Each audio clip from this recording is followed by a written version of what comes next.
The world knew Amy Winehouse as the jazz revivalist, the smoky-voiced rebel who dragged the ghosts of 1960s soul into the new millennium. But beneath the colossal beehive and the dramatic black eyeliner was a girl terrified of being alone, a vulnerability that became her ultimate undoing. The success of her magnum opus, the Back to Black album, wasn't a triumph. It was a curse. That album, that masterpiece, was an autopsy of a love affair that was toxic, addictive, and tragically short-lived. The man she wrote it for, Blake Fielder Civil, was already gone when the album broke records in 2006. The true story of those 5 Grammy Awards Amy won is not one of musical glory, but of a young woman accepting the highest honor in music while descending into a personal hell of alcohol and self-destruction. The applause was deafening, but the silence inside her was absolute. The story begins not in the smoky clubs of Camden, but in the sterile, unforgiving light of a recording studio in Miami. Amy was already a star in the UK, but the international stage was a different beast. She had met Blake, a former production assistant, in a London pub, and the connection was instantaneous and consuming. He was her muse, her tragedy, and eventually the catalyst for her self-destruction. The songs for Back to Black weren't crafted, they were hemorrhaged. They were the raw, unfiltered pain of a woman watching the only love she had ever known walk away. The lyrics weren't metaphors, they were diary entries, brutal and honest, detailing every crushing moment of heartbreak. Amy poured the entire disaster of her personal life into the grooves of the record, not knowing that this act of supreme emotional exposure would create a legend and simultaneously dismantle the human being behind it. The iconic single Rehab became her worldwide anthem, a playful, defiant rejection of treatment. But what most fans don't realize is that the song was not a declaration of strength, but a devastatingly real snapshot of her life. She wrote it immediately after her management team attempted to intervene. They tried to make me go to rehab, but I said no, no, no. It was clever, catchy, and entirely self-sabotaging. That playful no was the answer that sealed her fate, the moment her cry for help was packaged and sold as a top-charting rebellion. Amy was selling her refusal to be saved, and the world was buying it. The success of the song meant the continual failure of the woman. This cognitive dissonance, the star thriving while the person inside was dying, is the real curse of Back to Black. The success was explosive. The beehive became instantly recognizable. Critics called her the voice of a generation, a bridge between the classic soul of Dinah Washington and the contemporary grit of hip-hop. But Amy never enjoyed the attention. The fame wasn't a reward, it was an intrusion, shining a blinding spotlight on the private turmoil she desperately tried to hide with her signature heavy eyeliner and vintage style. Her body, already fragile due to her relentless struggle with bulimia, began to crack under the weight of expectation. The long, descriptive paragraphs of her songs told the story of an old soul trapped in a young, frail body, a person whose emotional maturity far outstripped her ability to cope with life outside the recording booth. Soon Blake returned, and the toxic cycle intensified. But Amy's return to him was driven not by love, but by a fear of silence. The thing he brought back wasn't just his presence, but a brand new, terrifying addiction that would define the rest of her days. When Blake Fielder Civil returned into Amy's life, the atmosphere darkened instantly, transforming the passionate, volatile love affair into a destructive codependency. The darkness he brought back was intensified by a terrifying new companion, crack cocaine and heroin, substances that would irrevocably alter the course of her final years. The two emotionally wounded people tied themselves together in a mutual spiral of self-destruction. Their spontaneous, chaotic wedding in Miami in 2007 wasn't a fairy tale moment. It was a desperate, misguided act of commitment, done on a whim, binding them in a shared addiction.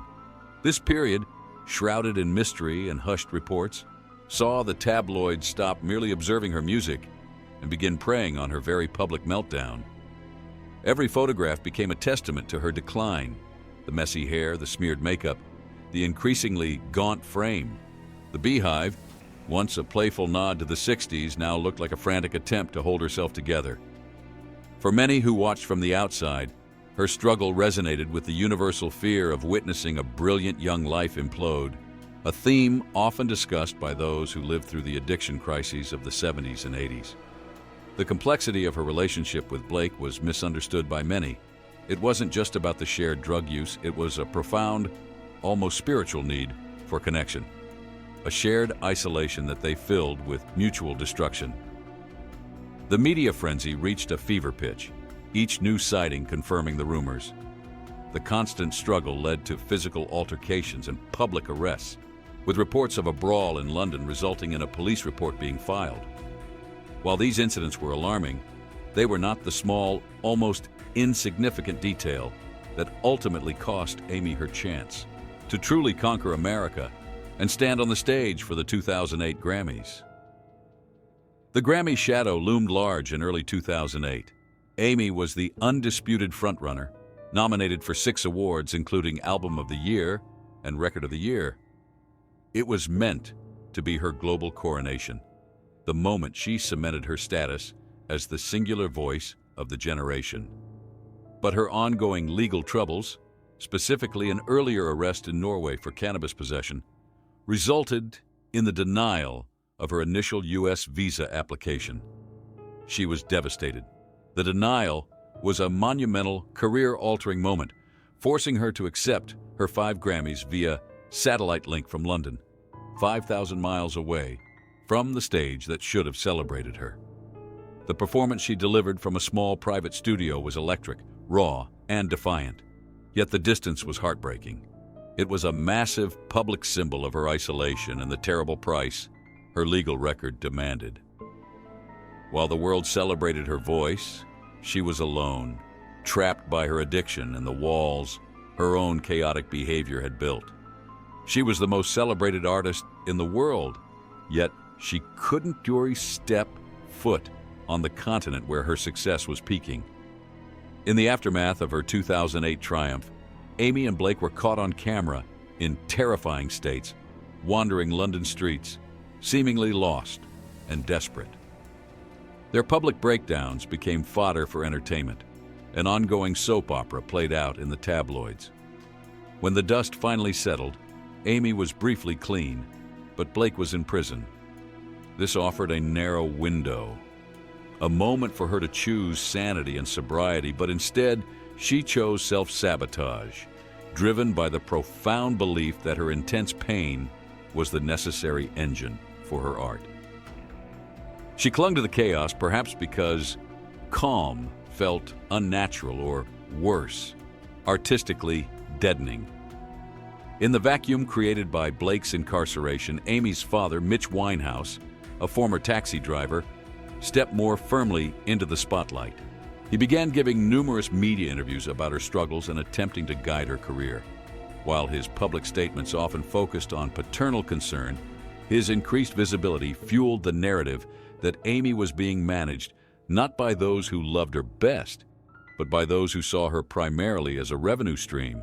Her own song, Rehab, where she dismissively sings, "I said, Dad, I'm gonna be fine," highlighted their complicated relationship, a relationship where the lines between paternal support and public exploitation became increasingly blurred.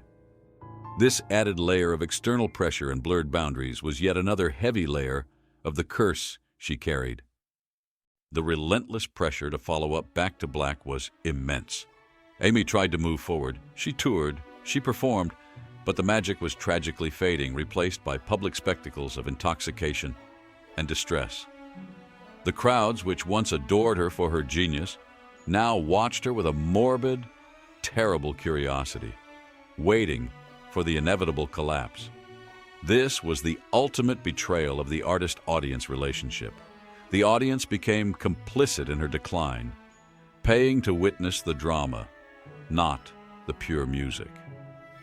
Her struggle with alcohol escalated dramatically after Blake was incarcerated. It became a consuming, all-encompassing replacement addiction, a desperate way to numb the immense void his absence created.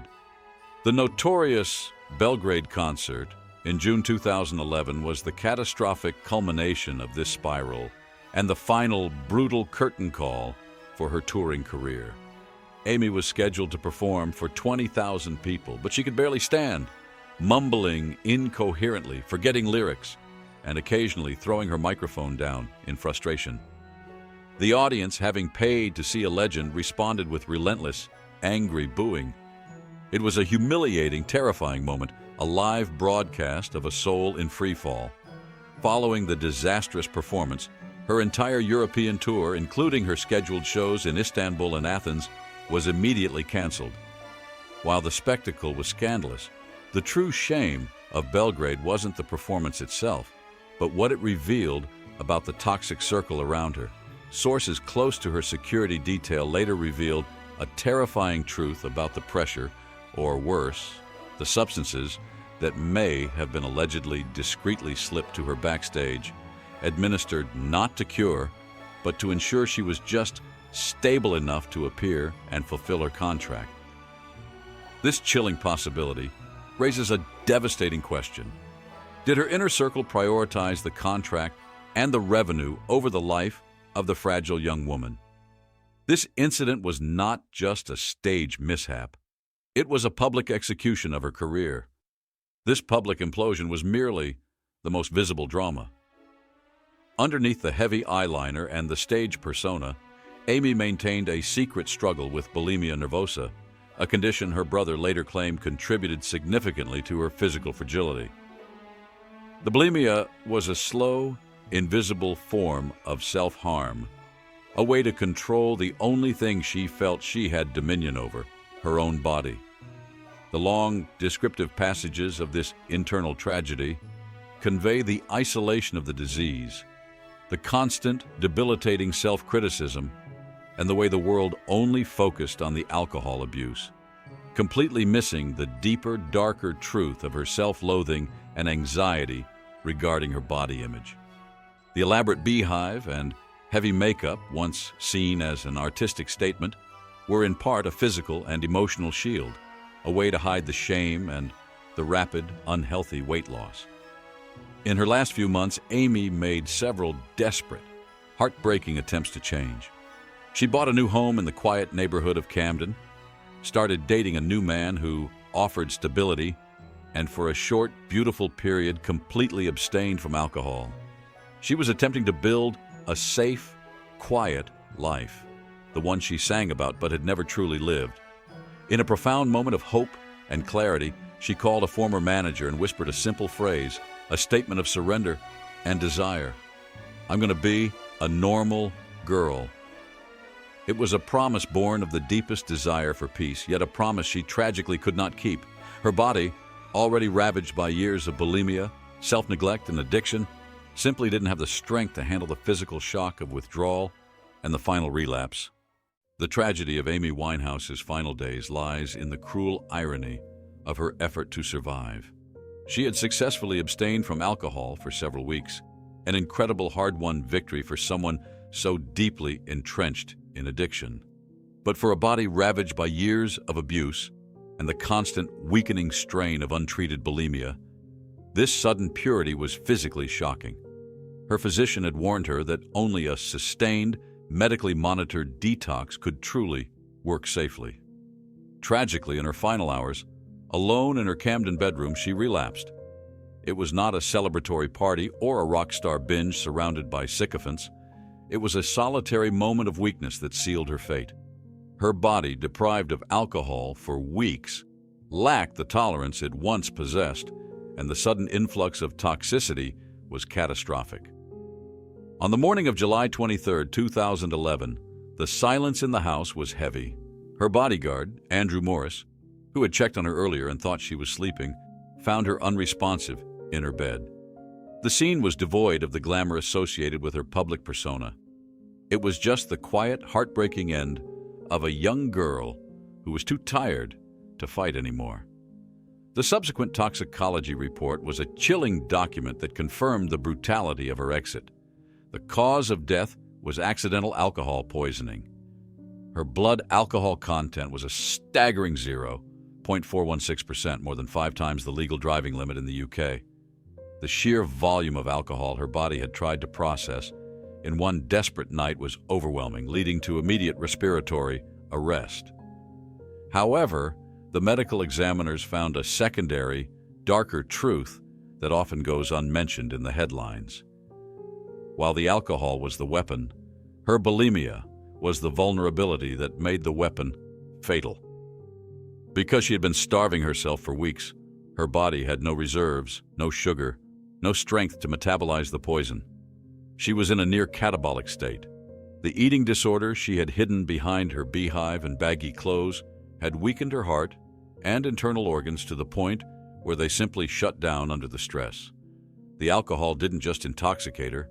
In her weakened state, it extinguished her. With her death, Amy Winehouse became the latest tragic member of the infamous 27 Club, joining a pantheon of doomed brilliance that includes Jimi Hendrix, Janis Joplin, Jim Morrison, and Kurt Cobain. For the generation that grew up idolizing these figures, her entry into this dark fraternity felt like a grim inevitability, a final piece of a mythological puzzle. It suggests a haunting pattern where a specific type of raw, artistic genius and self-destructive behavior burns out precisely at that age. The coincidence sparked endless debates and theories, cementing her status not just as a singer, but as a cautionary legend, a symbol of talent consumed by its own intensity. In the wake of the silence, the machinery of her estate began to turn. The massive auction of her personal belongings felt to some like a necessary purging, and to others like a cold commodification of a tragedy. Over $4 million was raised for the Amy Winehouse Foundation, an organization established by her family to help young people struggling with addiction. While the cause was noble, the sight of her most intimate possessions, including the very dress she wore during her final, disastrous Belgrade performance, being sold to the highest bidder, was heart-wrenching. That final stage dress fetched a staggering $243,000. It was a commercial transaction that symbolized the ultimate objectification of her life. The public was buying pieces of her pain, souvenirs of her downfall. Her music, however, survived the chaos and the sales. The tragedy ensured that Back to Black became a timeless record, a painful monument to her genius that will outlive the scandals. The curse of the album was that the public could never truly separate the artist from the agony. Every time Rehab plays, it is no longer a defiant pop song, but a tragic foreshadowing, a diary entry of a death foretold. Her voice, raw, smoky, and timeless, remains the final, compelling evidence of the human cost of her art. The ultimate tragedy of Amy Winehouse is that she created her most honest, raw, and definitive work while simultaneously destroying the vessel that carried it. She sang about her pain so beautifully, with such authentic soul, that the world fell in love with her agony. She told us she didn't want to go to rehab, and we tapped our feet to the rhythm of her refusal. In the end, she never found a way back to black or to any other color. The light simply went out too soon. Her story remains a profound, devastating warning about the symbiotic relationship between genius and self-destruction, a tale that echoes through the quiet moments of every life touched by addiction, leaving behind only the ghost of a voice that was too big for the world that broke it.